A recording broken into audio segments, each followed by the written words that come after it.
আসসালামু আলাইকুম।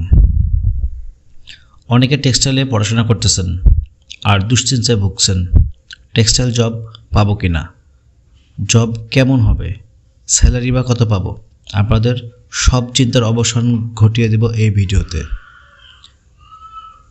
বাংলাদেশে একমাত্র টেক্সটাইলেই জিরো থেকে হিরো হওয়া সম্ভব।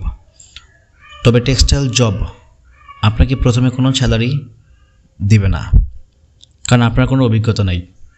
আপনাকে যা দেবে আমরা সেটাকে সম্মানই বলি, কারণ প্রথম অবস্থায় আপনার কোনো অভিজ্ঞতা নেই। প্রথম অবস্থায় আপনাকে 10 থেকে 20,000 টাকা দেওয়া হবে, তাও যদি ভালো কোম্পানি হয়, নয়তো তার থেকেও কম হতে পারে। তবে 2 থেকে 3 বছর পর আপনি 70 থেকে 1 লাখ টাকা পর্যন্ত অর্জন করতে পারবেন আপনার ক্রিয়েটিভিটি দিয়ে। আমরা সবাই জানি গার্মেন্টস ম্যানুফ্যাকচারিং 4টা ডিপার্টমেন্টের উপর নির্ভরশীল, যেমন yarn manufacturing technology, fabric manufacturing technology, dyeing manufacturing technology and garments manufacturing technology. Department wise salary এক এক ধরনের হতে পারে, তবে ওভারঅল আমি একটা স্যালারির প্যাটার্ন আপনাদের বলছি। তবে এটা আমার মুখের কথা না, এটা বিভিন্ন ফ্যাক্টরি এবং ফ্যাক্টরির বিভিন্ন বড় বড় কর্মকর্তার সাথে মাধ্যমে। আপনি যদি ডিপ্লোমা হয়ে থাকেন, সেক্ষেত্রে আপনার প্রথম অবস্থায় জবে প্রবেশ করলে আপনার স্যালারি 10 থেকে 15,000 সর্বোচ্চ। তবে পজিশন হবে সুপারভাইজার। আপনি যদি টেক্সটাইল বিএসসি ইঞ্জিনিয়ার হয়ে থাকেন, সেক্ষেত্রে আপনার জবে প্রথমে প্রবেশের ক্ষেত্রে পজিশন থাকবে প্রোডাকশন অফিসার অথবা প্রোডাকশন ইঞ্জিনিয়ার অথবা অ্যাসিস্ট্যান্ট এক্সিকিউটিভ। এই পজিশন আসলে এক একটা ফ্যাক্টরির এক একটা রুলস এবং রেগুলেশনও থাকে। তবে আপনি যদি প্রথমে জবে প্রবেশ করেন, সেক্ষেত্রে আপনার স্যালারি থাকবে 15 থেকে 20,000 টাকা।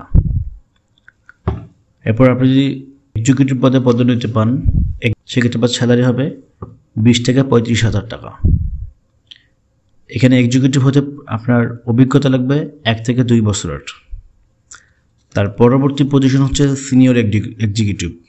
সিনিয়র এক্সিকিউটিভ যদি আপনি হতে চান বা হতে পারেন, সেক্ষেত্রে আপনার স্যালারি হবে 35 থেকে 45,000 টাকা।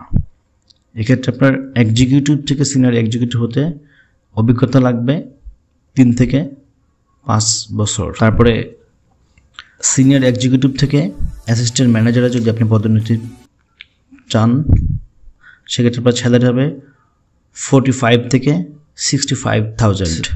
অভিজ্ঞতা লাগবে 4 থেকে 6 বছর। তারপরে যদি অ্যাসিস্ট্যান্ট ম্যানেজার থেকে ম্যানেজারে পদোন্নতি পান বা পদোন্নতি চান, সেক্ষেত্রে আপনার স্যালারি রেঞ্জ হবে 60 থেকে 1 লাখ টাকা পর্যন্ত। এক্ষেত্রে অভিজ্ঞতা লাগবে 6 থেকে 10 বছর পর্যন্ত।